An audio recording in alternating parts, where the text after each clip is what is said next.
Hello everyone, अस्सलाम वालेकुम। I hope आप सब खैरियत से होंगे।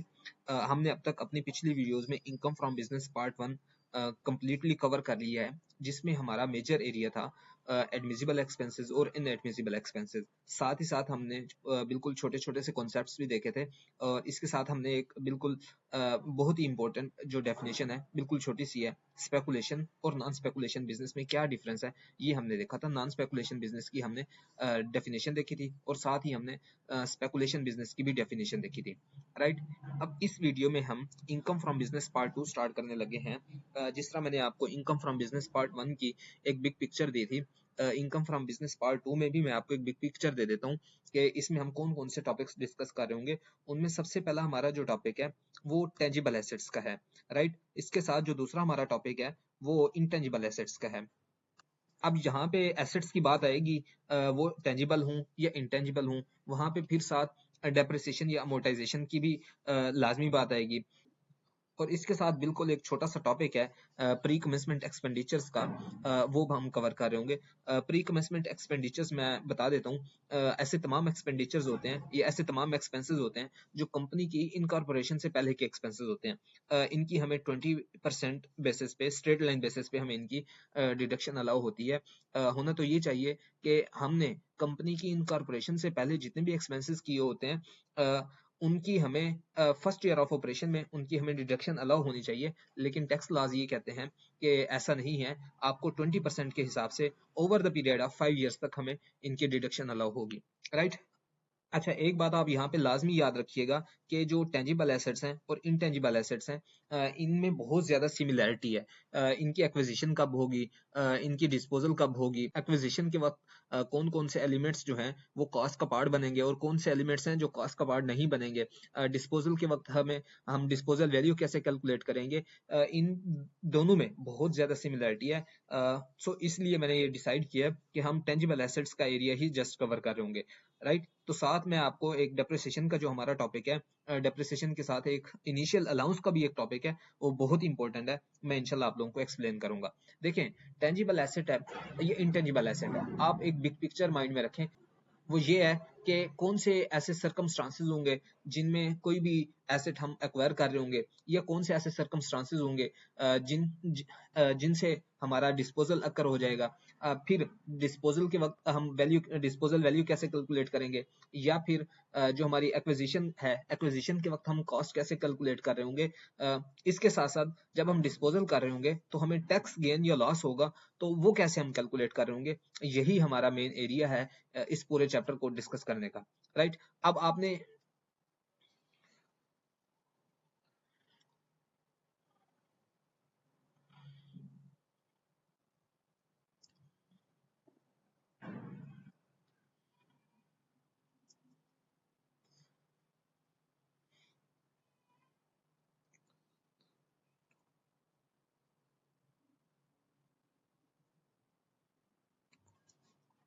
अच्छा, यहाँ पे मैं एक और बात बहुत ही इंपॉर्टेंट है वो मेंशन कर दूं। देखें, जो डेप्रिसिएशन है या अमोर्टाइजेशन है, एक होगी हमारी अकाउंटिंग डेप्रिसिएशन, एक होगी हमारी टैक्स डेप्रिसिएशन।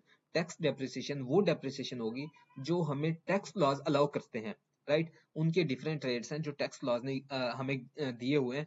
हम जो हमारी कैरिंग वैल्यू होगी या कॉस्ट ऑफ एसेट होगा, हम उस कॉस्ट को टैक्स रेट के साथ मल्टीप्लाई करके, जो हमें डेप्रिसिएशन के रेट्स गिवन है उनके साथ मल्टीप्लाई करके, तो हमारी डेप्रिसिएशन का टैक्स डेप्रिसिएशन आ जाएगी, जिसकी हमें डिडक्शन अलाउ होगी, राइट। अब जो हमारी अकाउंटिंग डेप्रिसिएशन है उसको हम अपने प्रॉफिट बिफोर टैक्स में ऐड बैक कर रहे होंगे। आप दोबारा इस बात को अंडरस्टैंड करें कि जो हमारी अकाउंटिंग डेप्रिसिएशन है वो हमें अलाउ नहीं होनी, उसको हम अपने प्रॉफिट बिफोर टैक्स में ऐड बैक करेंगे, और जो हमारी टैक्स डेप्रिसिएशन है उसकी हमें डिडक्शन अलाउ होगी। वो कैसे कैलकुलेट करते हैं वो मैं इंशाल्लाह आपको भी आगे बताऊंगा। फॉर द टाइमिंग आप ये समझ लें कि जो हमारी टैक्स डेप्रिसिएशन है हमें इसकी डिडक्शन अलाउ होगी। तो ये बिल्कुल वही पॉइंट है जो हमने एडमिसिबल और इनएडमिसिबल एक्सपेंसेस में डिस्कस किया था, कि हमें टैक्स डेप्रिसिएशन अलाउ होगी और हमें अकाउंटिंग डेप्रिसिएशन अलाउ नहीं होगी। इसी तरह डिस्पोजल के वक्त जो हमारा अकाउंटिंग गेन या लॉस होगा, हम उसको ऐड बैक करेंगे, और जो हमारा टैक्स गेन या लॉस होगा उस पे हमें टैक्स या हमें उसकी डिडक्शन अलाउ होगी। ऑब्वियसली हमारा अगर अकाउंटिंग गेन होगा तो हमारी इनकम में ऐड होगा, तो हम उसे लेस कर देंगे। तो हमारा टैक्स, अगर हमारा टैक्स लॉस होगा तो वो हमारी इनकम में से, अकाउंटिंग इनकम में से लेस हुआ होगा, तो हम उसे ऐड बैक कर देंगे। मैं आपको जब न्यूमेरिकल करवा रहा हूँ तो तब मैं आपको इंशाल्लाह डिटेल में एक्सप्लेन करूंगा ये बात। अच्छा, यहाँ पे मैं एक और बात भी मेंशन कर दूं कि इंशाल्लाह अभी तो हम अपनी थ्योरी के जो एरियाज हैं ये कवर कर रहे हैं। मैं इंशाल्लाह फरवरी के मिड तक आप लोगों को इनकम फ्रॉम बिजनेस के न्यूमेरिकल भी इंशाल्लाह 2 से 3 प्रैक्टिस करवा दूंगा, और उनमें मैं आपको वो एरियाज बताऊंगा जहां से आप इजी मार्क्स ऑब्टेन कर सकते हैं और इंशाल्लाह आपका पेपर पास हो जाएगा। राइट। अब हम स्टार्ट करते हैं कि हम कॉस्ट ऑफ एसेट, कोई भी एसेट होगा उसकी हम कॉस्ट कैसे कैलकुलेट कर सकते हैं। ये बात आप अपने माइंड में रखिएगा कि अगर हम अपनी कॉस्ट कैलकुलेट सही करेंगे, कॉस्ट सही कैलकुलेट करेंगे, तो जो हमारी डेप्रिसिएशन की अमाउंट है वो भी सही आएगी। राइट। अच्छा, यहाँ पे आपने एक बात को माइंड में रखना है कि एसेट की एक्विजिशन के कई मेथड्स हो सकते हैं। फॉर एग्जांपल, मैं बाहर से एसेट परचेज कर लेता हूँ, या फॉर एग्जांपल मेरा कोई पर्सनल एसेट है, मैं आज उसको बिजनेस पर्पज के लिए यूज करना स्टार्ट कर दूं, या फिर कोई भी एसेट है मैंने उसे इन हाउस, मैंने उसकी मैन्युफैक्चरिंग कर ली है, या फिर मैं लीज के थ्रू भी एसेट परचेज कर सकता हूँ। तो डिफरेंट सिनेरियोज में हमारी जो कॉस्ट ऑफ एसेट है वो डिफरेंट होगी। राइट। तो हम वन बाय वन इन सबको डिटेल में डिस्कस करते हैं। देखें, cost of an asset purchase shall be sum of the following amounts. अच्छा, इसका ये मतलब है कि जब हम कोई एसेट परचेज करेंगे, जो मैंने आपको पहला सिनेरियो बताया था कि हम कोई भी एसेट बाहर से परचेज करते हैं, तो उसमें कौन कौन सी अमाउंट्स इंक्लूड होंगी। Consideration given for the asset, कोई भी कंसिडरेशन जो हमने, कंसिडरेशन दो तरह की हो सकती है, कंसिडरेशन इन मनी भी हो सकती है, कंसिडरेशन इन काइंड भी हो सकती है। Right. Consideration given for the asset, उस एसेट को अक्वायर करने के लिए हमने जो भी कंसिडरेशन दी होगी, चाहे वो कंसिडरेशन इन मनी होगी या कंसिडरेशन इन काइंड होगी।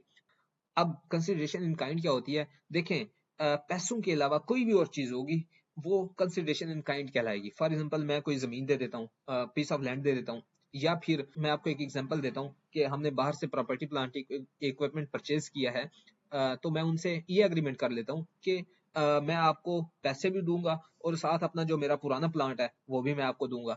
तो अब जो न्यू एसेट होगा उसकी मैं अमाउंट कैसे कैलकुलेट करूंगा, उसकी या कॉस्ट में कैसे कैलकुलेट करूंगा, वो ये होगा कि जो मैंने पैसे दिए हैं वो plus fair market value of जो मेरा ओल्ड प्लांट है, ओल्ड प्लांट की जो फेयर मार्केट वैल्यू होगी वो मैं उसमें ऐड करूंगा। अच्छा, एक बात आपने हमेशा याद रखनी है, एसेट्स की कॉस्ट या डिस्पोजल कैलकुलेट करते वक्त, चाहे वो एक्विजिशन हो या फिर डिस्पोजल हो, उसमें फेयर मार्केट वैल्यू हमेशा प्रिवेल करेगी। फेयर मार्केट वैल्यू हमेशा प्रिवेल करेगी। आप जगह जगह देखेंगे कि फेयर मार्केट वैल्यू का लफ्ज टैक्स लॉज ने यूज किया है। तो जहां कहीं भी आपको कोई बात समझ ना आ रही हो तो आपने ये बात लिख देनी है कि fair market value, fair market value, ये बहुत इंपॉर्टेंट है। इसके साथ साथ और कोई इंसिडेंटल एक्सपेंडिचर्स होंगे, जैसे फ्रेट चार्जेस हो गए, इंस्टॉलेशन चार्जेस हो गए, या इंश्योरेंस, कोई मैंने बाहर से कोई प्रॉपर्टी प्लांट इक्विपमेंट परचेज किया है तो उसकी शिपमेंट के दौरान मैंने इंश्योरेंस करवा ली, इंश्योरेंस के जो चार्जेस होंगे वो भी मेरी कॉस्ट का पार्ट बनेंगे। Right. Any expenditure incurred to alter और इम्प्रूव द एसेट, जो मैंने बाहर से एसेट परचेज किया है तो मैंने उसको अपने मुताबिक चेंज करना है या थोड़ी सी उसमें अल्टरेशन करनी है, तो उसमें जो कॉस्ट लगेगी वो भी मेरी एसेट की कॉस्ट का पार्ट बनेगी। राइट।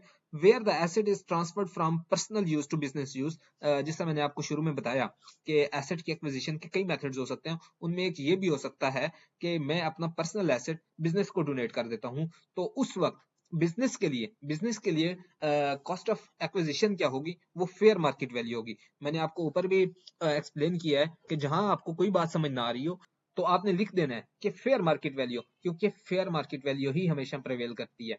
राइट।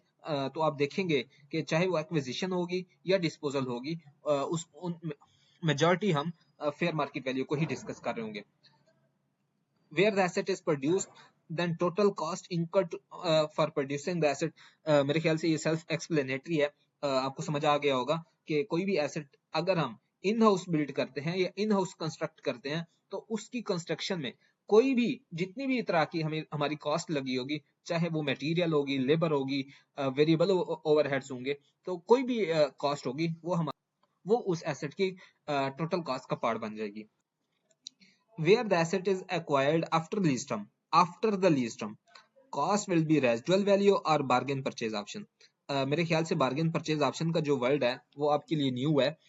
आप FAR2 लेवल पे लीज का एक प्रॉपर टॉपिक है, उसमें पढ़ेंगे कि बार्गेन परचेज ऑप्शन क्या होता है। रेजिडुअल वैल्यू से तो पहले ही आप मेरे ख्याल से फेमिलियर हैं। इंट्रोडक्शन टू अकाउंटिंग में आप लोगों ने पढ़ा होगा।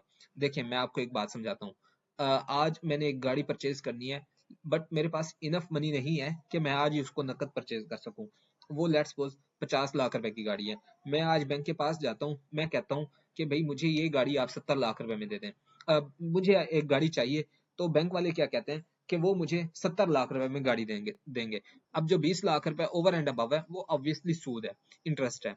अब होगा क्या कि मैं 70 लाख रुपए over the period of 3 years 4 years या 5 इयर्स, जो भी हमारा आपस में एग्रीमेंट होगा, उनको मैं पे करूंगा और गाड़ी वो मुझे दे देंगे। अब होगा क्या, 5 साल के एंड पे मैंने उनको 70 लाख रुपए पे कर दिए होंगे। मैंने उनको पे कर दिए, उन्होंने क्या किया, अब वो गाड़ी मेरे नाम पे ट्रांसफर कर दी। अच्छा एक बार याद रखिएगा, लीज टर्म के दौरान गाड़ी आल्दो के मैं यूज कराऊंगा, बट उसकी जो ओनरशिप है वो बैंक के नाम पे ही रहेगी।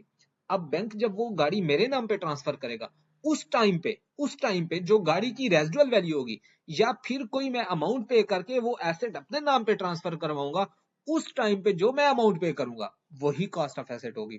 आई होप आपको समझ आ गया होगा कि लीज टर्म के एंड पे चाहे वो 2 साल हो, 3 साल हो या 4 साल हो, या जिस टाइम पे ओनरशिप बैंक वाले मेरे नाम पे ट्रांसफर करेंगे, उस टाइम पे जो वैल्यू मैं पे करूंगा वही वैल्यू क्या होगी, मेरी कॉस्ट ऑफ एसेट होगी।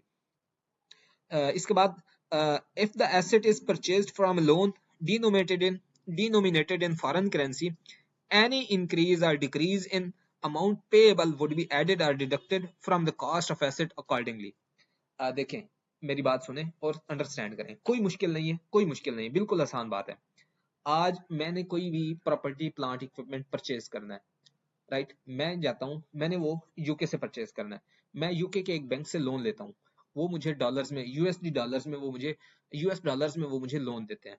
देखें आज मैं देखता हूँ कि डॉलर की जो प्राइस है वो 100 रुपीज पर डॉलर है। एक डॉलर की जो कीमत है वो 100 रुपीज है।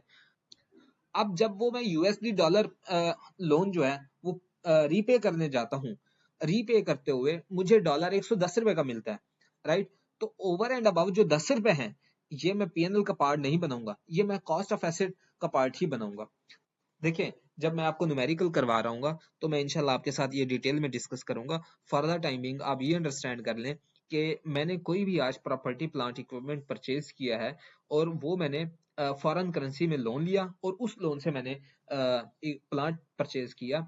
अब जब मैं वो लोन जो मेरा फॉरेन करेंसी में था वो पे करने जाता हूँ, तो मेरा जो एक्सचेंज रेट है वो इंक्रीज या डिक्रीज हुआ है, तो उसमें जो फ्लक्चुएशन होगी, चाहे वो इंक्रीज है तो मेरी कॉस्ट ऑफ एसेट इंक्रीज हो जाएगी, अगर वो डिक्रीज हुआ है, मुझे कम पैसे पे करने पड़े हैं, तो वो ऑब्वियसली मेरी जो कॉस्ट ऑफ एसेट है वो मेरी उतनी ही अमाउंट से रिड्यूस हो जाएगी। फॉर द टाइमिंग आप इतना ही समझ लें। Where the part of business asset is disposed of, the cost of asset shall be apportion between the part retained and disposal as per the fair market value.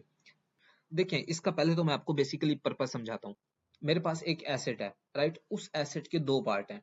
अब मुझे depreciation जो allow होनी है वो दोनों पार्ट्स पे allow होनी है, बट जब मैं एक पार्ट डिस्पोज ऑफ कर दूंगा, जब मैं एक पार्ट डिस्पोज ऑफ कर दूंगा और जो उसके बाद जो मुझे डेप्रिसिएशन अलाउ होनी है वो एक पार्ट पे होनी है। अब उस पार्ट की जो डेप्रिसिएशन है वो तो मुझे कैरिंग वैल्यू पे मिलनी है, बट मैं कैरिंग वैल्यू तो कैलकुलेट ही नहीं कर सकता। तो इस केस में, इस सिनेरियो में वो मुझे ये कह रहा है कि हमारे पास कोई भी एक एसेट है, उसका हमने कोई पार्ट डिस्पोज ऑफ कर दिया है, तो जो रिमेनिंग पार्ट होगा जिस पे हमें डेप्रिसिएशन ऑब्वियसली कम अलाउ होगी, उसकी डेप्रिसिएशन के पर्पज के लिए हम जो कैरिंग वैल्यू कैलकुलेट करेंगे वो फेयर मार्केट वैल्यू होगी। अच्छा ये जो हम सारी डिस्कशन कर रहे हैं ये न्यूमेरिकल पॉइंट ऑफ व्यू से बहुत इंपॉर्टेंट है, तो जब मैं आपको न्यूमेरिकल इंशाल्लाह इसका करवा रहा हूँ तो फिर मैं आपको एक्सप्लेन करूंगा। इसके बाद एक बहुत ही इंपॉर्टेंट पॉइंट है, वो आपने अंडरस्टैंड करना है। मेजॉरिटी स्टूडेंट्स जो हैं वो इसमें मिस्टेक करते हैं। The cost of asset shall not include, मतलब जो कॉस्ट ऑफ एसेट है उसमें ये चीज इंक्लूड नहीं होनी चाहिए। वो क्या है, any grant, subsidy, rebate, commission और एनी अदर असिस्टेंस। देखें कोई भी मुझे सब्सिडी मिली है गवर्नमेंट ऑफ पाकिस्तान की तरफ से, तो वो मैं अपने कॉस्ट ऑफ एसेट में कॉस्ट ऑफ एसेट का पार्ट नहीं बनाऊंगा। वो कोई भी मेरी सब्सिडी हो, ग्रांट हो, या फिर मुझे कोई गवर्नमेंट से कोई डिस्काउंट मिला है, वो मैं अपने कॉस्ट ऑफ एसेट का पार्ट नहीं बनाऊंगा। इसके बाद हमारी कंसिडरेशन है। कंसिडरेशन जिस तरह मैंने आपको बताया कि हम जब कॉस्ट कैलकुलेट कर रहे होते हैं, हमें जहां पे कोई रूल ना मिले तो हम फेयर मार्केट वैल्यू देखते हैं। फेयर मार्केट वैल्यू प्रिवेल करती है। कंसिडरेशन भी कैलकुलेट करते वक्त, कंसिडरेशन ऑब्वियसली डिस्पोजल के वक्त होती है, तो डिस्पोजल के वक्त कंसिडरेशन कैलकुलेट करते हुए भी फेयर मार्केट वैल्यू ही प्रिवेल करेगी। आई होप आपको समझ आ गई होगी। Consideration received by the person, ये ऑब्वियसली डिस्पोजल के वक्त होगी। Consideration received in connection with the disposal of an asset are described below. ये फॉलोइंग नीचे दिए गए पॉइंट्स हैं जिनमें हम अपनी डिस्पोजल वैल्यू कैलकुलेट कर सकते हैं। Amount received by the person और fair market value, fair market value या जो हमें अमाउंट मिली है, विच एवर इज हायर। इसका ये मतलब है कि मैंने कोई भी एसेट डिस्पोज ऑफ किया है, मैंने अगर वो सस्ता बेचा है और उसकी फेयर मार्केट वैल्यू ज्यादा थी, तो जो मुझे मैं डिस्पोजल वैल्यू लूंगा वो फेयर मार्केट वैल्यू लूंगा। इसकी क्या रीजन है ये मैं अभी आपको जब न्यूमेरिकल करवा रहा हूँ तो एक्सप्लेन करूंगा। फॉर द टाइम बिंग आप ये समझ लें कि देखें, एक मेरा एसेट है, मैंने डिस्पोज ऑफ किया, वो उसकी फेयर मार्केट वैल्यू थी 20 रुपए, राइट, बट मैंने 10 रुपए का डिस्पोज ऑफ कर दिया। अब उसकी जो कैरिंग वैल्यू थी, टैक्स कैरिंग वैल्यू, वो 8 रुपए थी। अब मैंने कितने में डिस्पोज ऑफ किया? 10 रुपए में। तो मुझे गेन कितना है? 2 रुपए। अब मुझे अब इस गेन के ऊपर मुझे टैक्स देना पड़ेगा।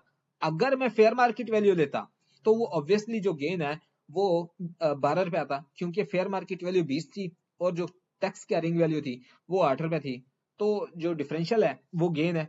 इस गेन 12 रुपए पे मुझे ज्यादा टैक्स देना पड़ता। तो होता ही है कि जो पाकिस्तान में लोग टैक्स नहीं देते, तो टैक्स लोग अवॉइड करते। फॉर एग्जांपल कोई भी बंदा, फॉर एग्जांपल कोई भी पर्सन या कोई भी कंपनी, वो क्या करते, अपने टैक्स को सेव करने के लिए कम प्राइस पे अपनी एसोसिएटेड कंपनी को या अपने एसोसिएटेड किसी पर्सन को कम प्राइस पे वो सेल कर देते। तो इस चीज को कैटर करने के लिए एफबीआर ने ये कहा है कि हम डिस्पोजल वैल्यू कैलकुलेट करते हुए फेयर मार्केट वैल्यू लेंगे, right. Fair market value of any consideration received in kind, हमें कोई भी जिस तरह हमने देखा था कि एक्विजिशन के वक्त हमने कोई कंसिडरेशन इन काइंड पे की है, तो हम उसकी फेयर मार्केट वैल्यू कैलकुलेट करते हैं। राइट हियर, यहाँ भी यही रूल है कि हम जब कंसिडरेशन इन काइंड कोई रिसीव करेंगे on any disposal of asset, तो हम उसकी फेयर मार्केट वैल्यू ही कैलकुलेट करेंगे। If the asset has been lost or destroyed, then consideration received would be amount received under insurance policy. मैंने किसी भी asset की इंश्योरेंस करवाई हुई थी, मेरी फैक्ट्री थी, उसमें आग लग गई। अच्छा, अब आग लग गई तो टैक्स लॉस तो ये कहते हैं कि आपका एसेट तो डिस्पोज ऑफ हो गया, तो ऐसी सूरत में मेरी डिस्पोजल वैल्यू मेरी क्या होगी? डिस्पोजल वैल्यू मेरी होगी जो मैंने इंश्योरेंस कंपनी से मुझे क्लेम रिसीव हुआ होगा, वो मेरी डिस्पोजल वैल्यू होगी। और इसके बाद when the asset is applied to personal use, मेरा कोई बिजनेस एसेट था, मैंने उसको पर्सनल यूज करना स्टार्ट कर दिया, उस टाइम पे जो फेयर मार्केट वैल्यू थी वही मेरी कंसिडरेशन रिसीव्ड होगी। Consideration received by the scale bank और leasing company would be residual value. जिस तरह हमने एक्विजिशन ऑफ एसेट के केस में देखा था कि एक्विजिशन ऑफ एसेट के वक्त जब भी कोई बैंकिंग कंपनी ओनरशिप उस बंदे के नाम पे ट्रांसफर करती है जिसको उन्होंने लीज पे या रेंट पे कोई भी गाड़ी दी हुई थी, तो हमारी जो एक्विजिशन कॉस्ट थी या कॉस्ट ऑफ एसेट क्या थी, वो रेजिडुअल वैल्यू थी या बार्गेन परचेज ऑप्शन था। इसी तरह डिस्पोजल के वक्त अब वो जो एसेट है वो बैंक के पॉइंट ऑफ व्यू से डिस्पोजल है, तो यहाँ पे वो यही बात कर रहा है, consideration received by the scale bank होगा या लीजिंग कंपनी होगी, वो रेजिडुअल वैल्यू होगी। तो मालूम हुआ कि हमारा कॉन्सेप्ट रेजिडुअल वैल्यू ही है। अब देखें, दोबारा इस कॉन्सेप्ट को अंडरस्टैंड करने की कोशिश करें कि एक बैंक है, उसके पॉइंट ऑफ व्यू से डिस्पोजल होगा, जो पर्सन है जिसने लीज पे ली हुई है गाड़ी, उसके पॉइंट ऑफ व्यू से वो एक्विजिशन होगी। तो दोनों के पॉइंट ऑफ व्यू से रेजिडुअल वैल्यू ही होगी या बार्गेन परचेज ऑप्शन होगा। एक तो दोनों के पॉइंट ऑफ व्यू से रेजिडुअल वैल्यू ही कंसिडर की जाएगी। अगर कोई डिस्पोजल कर रहा है तो बैंकिंग कंपनी डिस्पोजल कर रही है, तो उसके पॉइंट ऑफ व्यू से रेजिडुअल वैल्यू ही डिस्पोजल वैल्यू होगी। या फिर वो जो पर्सन है जिसने लीज के ऊपर ली हुई है गाड़ी, उसके पॉइंट ऑफ व्यू से एक्विजिशन जो है वो रेजिडुअल वैल्यू ही होगी। When the two or more assets are disposed of in a single transaction, जब कोई भी दो या दो से ज्यादा एसेट्स जो हैं वो एक सिंगल ट्रांजैक्शन में उनकी डिस्पोजल हो जाए, तो हम जो कंसिडरेशन रिसीव्ड है उसको सेग्रीगेट करेंगे फेयर मार्केट वैल्यू के अकॉर्डिंगली। तो ये सारा कुछ था कॉस्ट ऑफ एसेट और कंसिडरेशन रिसीव्ड से रिलेटेड। आप देखेंगे कि यही सेम रूल्स हैं, यही इंटेंजिबल के वक्त भी यूज हो रहे होते हैं, चाहे उसकी एक्विजिशन हो या चाहे फिर उसकी डिस्पोजल हो। इसके बाद जो हमारा समरी लेक्चर होगा उसमें हम डेप्रिसिएशन का जो टॉपिक है उसको डिटेल में देख रहे होंगे। डेप्रिसिएशन बहुत बहुत इंपॉर्टेंट टॉपिक है, राइट। प्री कमेंसमेंट एक्सपेंडिचर हम ऑलरेडी यहाँ पे कवर कर चुके हैं। अपना बहुत ही ख्याल रखिए। Thank you, Allah Hafiz.